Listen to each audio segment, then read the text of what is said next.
Hello बच्चों, let's see the question. The question says an organic compound C8H18 on monochlorination gives a single monochloride. Write the structure of hydrocarbon. तो तो chlorination करने पर आपको monochloride मिलता है.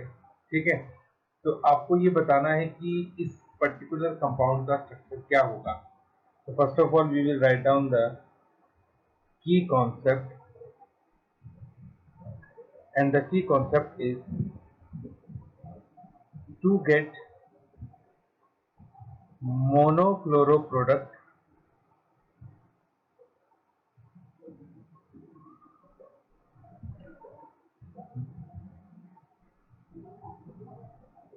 on chlorination,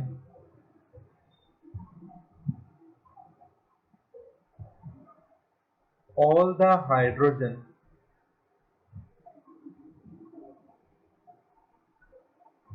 present in molecule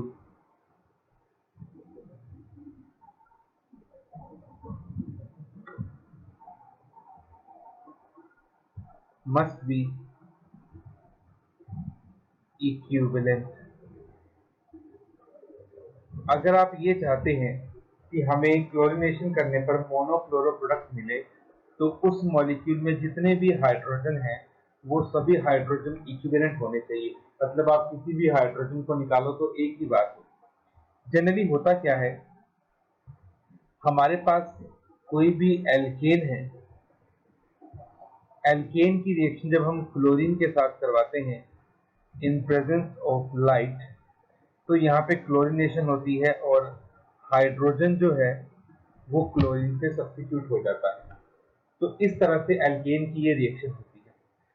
अब जैसा कि हमें कंपाउंड दिया गया है C8H18, हमें इस मॉलिक्यूल का कुछ ऐसा स्ट्रक्चर बनाना होगा जिसमें सभी हाइड्रोजन एक ही डिग्री के हों.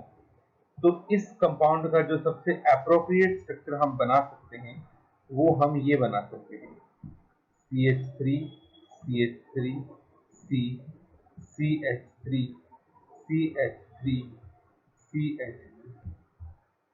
ठीक, आप देख सकते हैं ये जो हमारे पास मॉलिक्यूल बना, इसका कि IUPAC नेम हमारे पास बनेगा 2 2 3 3 टेट्रा मिथाइल ब्यूटेन. इस मॉलिक्यूल के अंदर जितने भी हाइड्रोजन प्रेजेंट हैं, सभी हाइड्रोजन हमारे पास 1 डिग्री है. यू कैन सी बीच वाले कार्बन 4 डिग्री है, लेकिन उनके पास हाइड्रोजन नहीं है, तो वो क्लोरीनेशन कर नहीं सकते. तो जितने भी 18 के 18 हाइड्रोजन यहाँ पे प्रेजेंट हैं, वो सब के सब हाइड्रोजन हमारे पास 1 डिग्री है. तो जब आप इसकी मोनोक्लोरीनेशन करोगे लाइट की प्रेजेंस में, तो किसी भी हाइड्रोजन को आप हटाओ, सभी हाइड्रोजन से आपको सेम ही प्रोडक्ट मिलेगा. ठीक, तो जैसे हम इसकी जब मोनोक्लोरीनेशन करेंगे, तो जैसे सपोज कीजिए हमने फ्रंट वाला CH3 जो है वहां से H हटाया, तो हमारे पास ये प्रोडक्ट बना. सेम इसी तरह से आप किसी भी हाइड्रोजन को सब्स्टिट्यूट कर लो, आपको सिंगल प्रोडक्ट मिलेगा हर बार. तो इसका मतलब ये हुआ कि ये जो हमने इसका स्ट्रक्चर बनाया है 2,2,3,3 tetra methyl butane, that will be the appropriate structure for the C8H18 अगर हमें मोनोक्लोरीनेशन चाहिए. So this is the final answer. Hope you understood it well. Best of